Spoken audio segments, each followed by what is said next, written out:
स्वागत है आप सभी का top 10 daily current affair series में। आज 4 जून है और आज भी हम रोज की तरह 10 सबसे महत्वपूर्ण प्रश्नों पर चर्चा करेंगे। इसी के साथ ही पिछली वीडियो के अंत में पूछे गए प्रश्न पर चर्चा कर लेते हैं। इससे पहले हम पहले प्रश्न पर चलें तो प्रश्न कुछ इस प्रकार था कि हाल ही में चर्चा में रहा टाइग्रे किस देश में स्थित एक शहर है। तो ऑप्शन था मोरक्को, ट्यूनीशिया, इथोपिया और सोमालिया। तो इसका आंसर क्या होगा? इसका आंसर होगा इथोपिया। जिन लोगों ने भी इथोपिया आंसर सही दिया है वह बिल्कुल सही उत्तर है और ये पिछले वीडियो में पूछे गए प्रश्न से ही एक प्रश्न लिया गया है। तो इसी के साथ ही चलते हैं आज की वीडियो के पहले प्रश्न पर कि राष्ट्रीय मानवाधिकार आयोग के अध्यक्ष हाल ही में कौन बने? अरुण कुमार मिश्रा, नारायण मूर्ति, हिमा कोहली या इनमें से कोई नहीं। तो इसका आंसर क्या होगा? इसका आंसर होगा अरुण कुमार मिश्रा। तो जस्टिस जो कि सेवानिवृत्त हैं, रिटायर्ड हैं, अरुण कुमार मिश्रा को राष्ट्रीय मानवाधिकार आयोग के अध्यक्ष के रूप में नियुक्त किया गया है। जस्टिस अरुण कुमार मिश्रा भारत के सर्वोच्च न्यायालय के मुख्य न्यायाधीश रह चुके हैं। इससे पहले वे कलकत्ता उच्च न्यायालय और राजस्थान उच्च न्यायालय के मुख्य न्यायाधीश भी रहे हैं।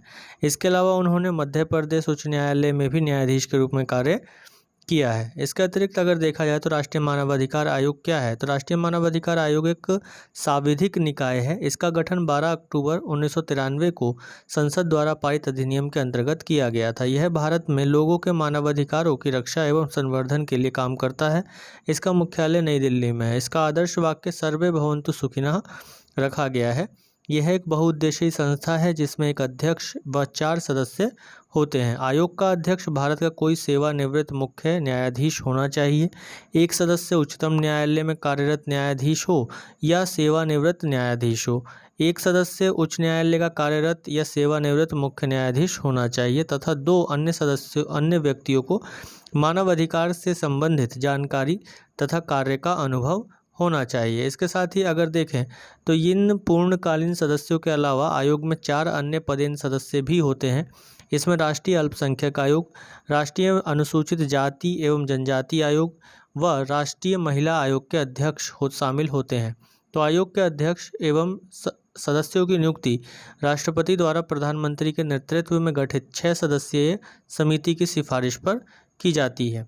आयोग के अध्यक्ष व सदस्यों का कार्यकाल 5 वर्ष अथवा जब तक कि उनकी आयु 70 वर्ष ना हो, दोनों में से जो भी पहले हो उसके बाद उनका कार्यकाल समाप्त हो जाता है। इसके बाद ही एक बात हमें ध्यान रखने योग्य है कि अपने कार्यकाल के पश्चात आयोग के अध्यक्ष व सदस्य केंद्र सरकार अथवा राज्य सरकारों में किसी भी पद के योग्य नहीं होते हैं, यानी कि वह उन्हें पुनः नियुक्त नहीं किया जाता है। तो इसी के साथ ही चलते हैं वीडियो के अगले और एक और महत्वपूर्ण प्रश्न पर कि हाल ही में किस राज्य ने इंजीनियरिंग और मेडिकल में लड़कियों को 33% आरक्षण की घोषणा की है? उत्तर प्रदेश, बिहार, मध्य प्रदेश, आंध्र प्रदेश। तो इसका आंसर क्या होगा? इसका आंसर होगा बिहार। हाल ही में बिहार के मुख्यमंत्री श्री नीतीश कुमार ने इंजीनियरिंग और मेडिकल कॉलेज में लड़कियों के लिए 33% आरक्षण की घोषणा की। गौरतलब है कि राज्य सरकार के अनुसार इस कदम से इंजीनियरिंग और मेडिकल क्षेत्र में लड़कियों की संख्या में वृद्धि होगी और उन्हें इस क्षेत्र में प्रवेश लेने के लिए प्रोत्साहन भी मिलेगा। इसके अलावा बिहार सरकार राज्य में इंजीनियरिंग विश्वविद्यालय और मेडिकल विश्वविद्यालय की स्थापना के लिए एक बिल तैयार कर रही है। इससे राज्य में इंजीनियरिंग और मेडिकल क्षेत्र में पढ़ाई के लिए इच्छुक छात्रों को काफ़ी लाभ प्राप्त होगा। तो इसी के साथ ही अगर हम देखें तो बिहार जो पूर्वी भारत का एक राज्य है। भारत में यह जनसंख्या के हिसाब से तीसरा सबसे बड़ा राज्य है। यह क्षेत्र के हिसाब से 12वां सबसे बड़ा राज्य है। इसका क्षेत्रफल 94,163 वर्ग किलोमीटर है। यह पश्चिम में उत्तर प्रदेश, उत्तर में नेपाल, पूर्व में पश्चिम बंगाल के उत्तरी भाग और दक्षिण में झारखंड से घिरा हुआ राज्य है। ये 3 मुख्य सांस्कृतिक क्षेत्रों में यानी कि मिथिला, मगध और भोजपुर में शामिल हैं। यानी कि तो 3 इसके क्या हैं? सांस्कृतिक क्षेत्र हैं, मिथिला, मगध और भोजपुर। राज्य की आधिकारिक भाषाएं हिंदी और उर्दू रखी गई है। इसी के साथ ही चलते हैं वीडियो के अगले और एक और महत्वपूर्ण प्रश्न पर कि विश्व साइकिल दिवस कब मनाया जाता है? 31 मई, 1 जून, 3 जून या 4 जून। तो इसका आंसर क्या होगा? इसका आंसर होगा 3 जून। तो विश्व साइकिल दिवस 3 जून को दैनिक जीवन में साइकिल के उपयोग को लोकप्रिय बनाने के लिए सामूहिक सवारी का आयोजन करके विश्व स्तर पर मनाया जाता है। 2018 में संयुक्त राष्ट्र महासभा ने 3 जून को साइकिल की विशिष्टता, दीर्घायु और बहुमुखी प्रतिभा के उत्सव के रूप में मनाने के लिए विश्व साइकिल दिवस के रूप में घोषित किया है। यह दिन साइकिल को परिवहन के एक किफ़ायती, विश्वसनीय, स्वच्छ और पर्यावरण के अनुकूल टिकाऊ साधन के रूप में भी उजागर करता है, क्योंकि वे किसी भी वायुजनित प्रदूषक, धुएं, ग्रीन हाउस गैसों का उत्पादन नहीं करता है और यहाँ तक कि देशों के कार्बन फुटप्रिंट को भी ये कम करता है। इसी के साथ ही अगला प्रश्न है हमारा, जो एक और महत्वपूर्ण प्रश्न है। रक्षा से संबंधित जो भी परीक्षाएं हैं उसके लिए तो यह अति महत्वपूर्ण प्रश्न है। असम राइफल्स के नए महानिदेशक कौन बने? प्रदीप चंद्रन नायर, सुरेंद्र सिंह भाटिया, कमल कुमार सिंह, विजय के नायर। तो इसका आंसर क्या होगा? इसका आंसर होगा प्रदीप चंद्रन नायर। हाल ही में लेफ्टिनेंट जनरल प्रदीप चंद्रन नायर को असम राइफल्स के महानिदेशक का कार्यभार सौंपा गया। वे असम राइफल्स के 21वें महानिदेशक बन गए हैं। वे पहले असम राइफल्स में इंस्पेक्टर जनरल और कंपनी कमांडर के रूप में भी कार्य कर चुके हैं। इसके अलावा वे ब्रिगेड कमांडर भी रह चुके हैं। तो असम राइफल्स के बारे में जानकारी लें तो असम राइफल्स भारत का सबसे पुराना अर्धसैनिक बल है। इसका गठन ब्रिटिश राज में वर्ष 1835 में किया गया था।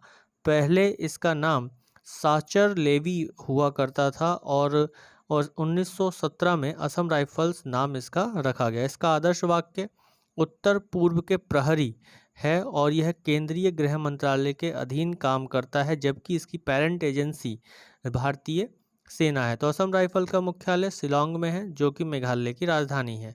तो यहाँ पर एक महत्वपूर्ण बात ध्यान रखने योग्य यह होगी कि CISF, CRPF, BSF, ITBP तथा SSB केंद्रीय गृह मंत्रालय के अधीन आते हैं।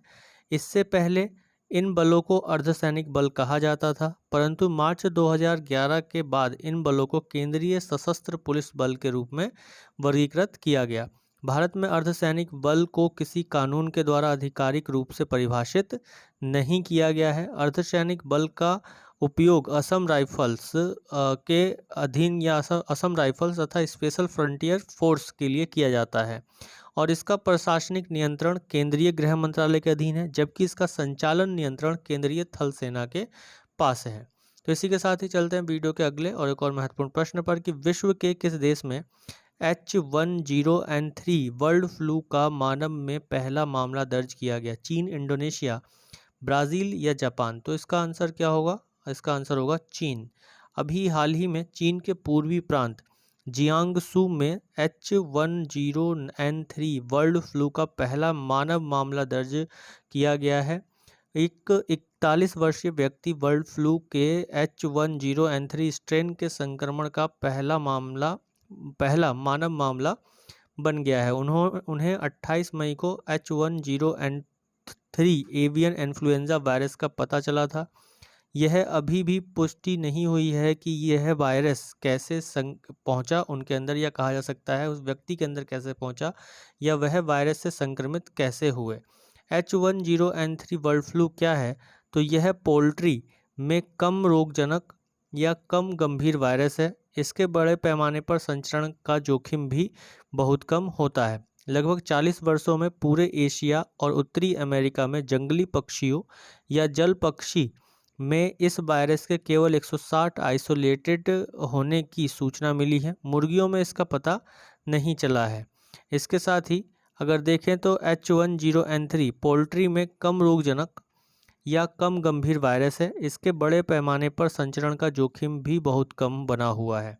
लगभग 40 वर्षों में पूरे एशिया और उत्तरी अमेरिका में यह बहुत ही कम देखा गया है। तो यह पक्षियों के अनुकूल वायरस के कारण होता है। यह swine flu, horse flu, dog flu और मानव फ्लू के समान है। 3 प्रकार के इन्फ्लुएंजा वायरस होते हैं, जैसे A, B और C। इनमें से इन्फ्लुएंजा ए वायरस जूनोटिक संक्रमण है। जूनोटिक संक्रमण के बारे में मैंने पिछली वीडियोस में अच्छे से समझाया है। जूनोटिक संक्रमण क्या होते हैं? जूनोटिक संक्रमण जो कि जानवरों के संपर्क में आने पर मानव में फैलता है, जो पूरी तरीके से पक्षियों को प्रभावित भी करता है। तो इसी के साथ ही चलते हैं वीडियो के अगले और एक और महत्वपूर्ण प्रश्न पर कि इसाक हर्जोग किस देश के राष्ट्रपति चुने गए? तो अभी हाल ही में इसाक हर्जोग किस देश के राष्ट्रपति चुने गए? फिलीपींस, इजराइल, जॉर्डन या लीबिया? तो इसका आंसर क्या होगा? हाल ही में भी सुर्खियों में बना रहा है ये देश, इजराइल। इजरायली राजनेता इसाक हर्गोज को 2021 के लिए 120 सदस्यों के संसदीय चुनाव के दौरान 1 जून 2021 को देश के राष्ट्रपति के रूप में चुना गया है। 60 वर्षीय हरगोज 9 जुलाई 2021 से प्रभावी रूप से पदभार ग्रहण करने वाले इजराइल के 11वें राष्ट्रपति होंगे। वह रूवेन रिवलिन का स्थान लेंगे, जो 7 साल के कार्यकाल के बाद जुलाई 2021 में अपना कार्यकाल पूरा करने के लिए तैयार हैं। इजराइल के प्रधानमंत्री वर्तमान में कौन है? Benjamin Netanyahu. इजराइल की राजधानी यरूशलेम है और इजराइल की मुद्रा इजरायली शेकेल है। तो इसी के साथ ही अगले प्रश्न पर चलते हैं। अगला प्रश्न है हमारा कि एस्परगिलोसिस हाल ही में सुर्खियों में रहा, यह है वायरस, जीवाणु, फंगल संक्रमण या इनमें से कोई नहीं? तो इसका आंसर क्या होगा?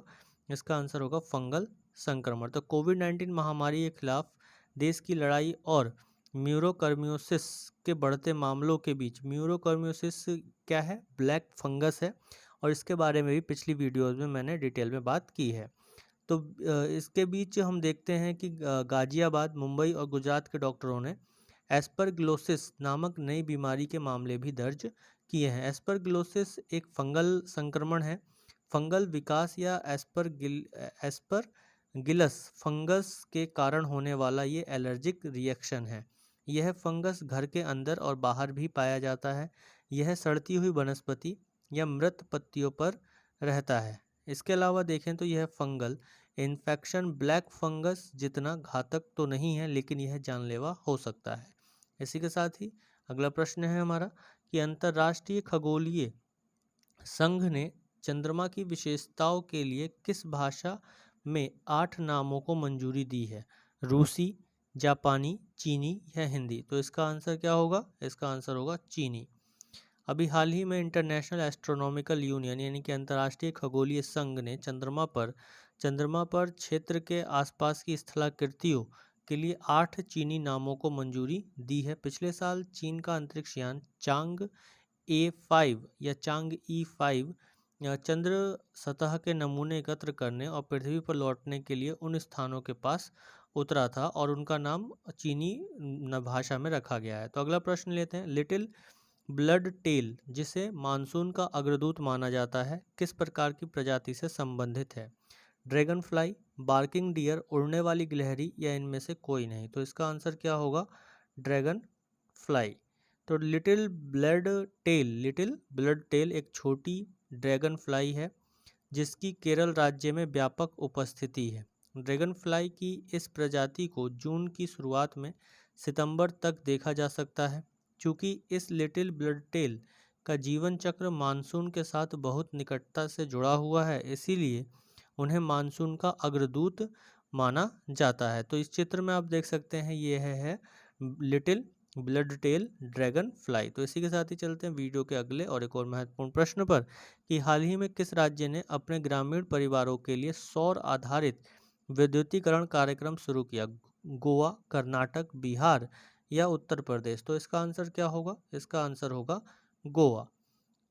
मुख्यमंत्री प्रमोद सावंत की अध्यक्षता में गोवा सरकार ने राज्य के ग्रामीण परिवारों को बिजली कनेक्टिविटी प्रदान करने के लिए सौर आधारित विद्युतीकरण कार्यक्रम शुरू किया है। इस परियोजना का उद्देश्य उन घरों में अक्षय ऊर्जा पहुंचाना है जहां ग्रिड कनेक्टिविटी संभव नहीं है।